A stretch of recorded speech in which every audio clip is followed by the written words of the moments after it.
नमस्कार दोस्तों, आज मैं आपको कार्तिक मास में सुनी जाने वाली धर्मराज जी की कहानी सुनाने जा रही हूँ। प्रेम से बोलिए धर्मराज जी की जय हो, कार्तिक मास की जय हो। एक समय की बात है, एक गांव में दो सेठानियां रहती थीं। बड़ी सेठानी के पास बहुत सा धन था, लेकिन वह स्वभाव से बड़ा कंजूस थी और घमंडी भी थी। और छोटी सेठानी के घर में धन कम था, लेकिन वह सरल स्वभाव की थी, सबका मदद करती थी। साथ ही धार्मिक कार्य और लोगों की मदद करने में अपना समय व्यतीत करती थी। हर रोज सुबह स्नान करने के बाद तुलसी, पीपल सींचती, भगवान के मंदिर में जाकर पूजा पाठ करती और वहीं बैठकर धर्मराज जी की कहानी सुना करती थी। यह सब देखकर बड़ी सेठानी हंसती और कहती, यह तो पूरा दिन फालतू कामों से अपना समय खत्म कर देती है। ऐसे ही दिन बीतते गए और दोनों सेठानियां बुढ़ी हो गईं और एक दिन दोनों की मृत्यु हो गई।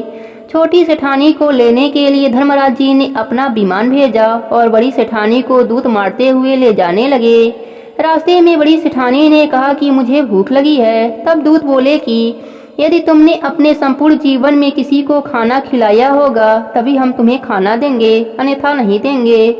थोड़ी देर बाद उसने फिर से कहा कि मुझे प्यास लगी है। तब दूत बोले कि यदि तुमने अपने संपूर्ण जीवन में किसी प्यासे को पानी पिलाया होगा तभी हम तुम्हें पानी देंगे, अन्यथा नहीं देंगे। इस प्रकार उसे पानी भी नहीं मिला। आगे रास्ते में उसे कांटे चुभने लगे और तेज गर्मी पड़ने लगी, लेकिन दूत उसे घसीटते हुए ले जा रहे थे। अब बड़ी सेठानी बड़ा पछता रही थी कि मेरे पास सब कुछ होते हुए भी दान धर्म नहीं किया।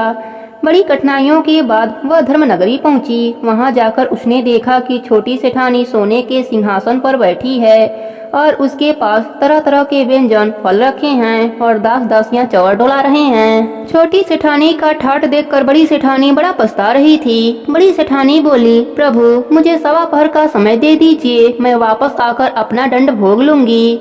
बड़ी सेठानी के बार बार आग्रह करने पर धर्मराज जी बोले, ठीक है। बड़ी सेठानी के शरीर में वापस प्राण डाल दिए गए और वह धरती पर आते ही अपने पंडितों को बुलाकर धर्मराज जी की कहानी सुनी और सब तरह के दान धर्म करी और उद्यापन करी।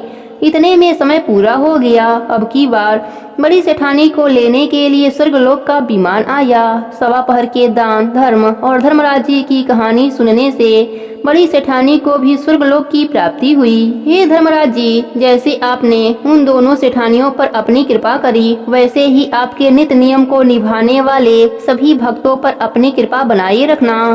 कहानी अधूरी हो तो पूरी करना, पूरी हो तो मान रखना। प्रेम से बोलिए धर्मराज जी की जय हो, कार्तिक की देव की जय हो, राई दामोदर की जय हो।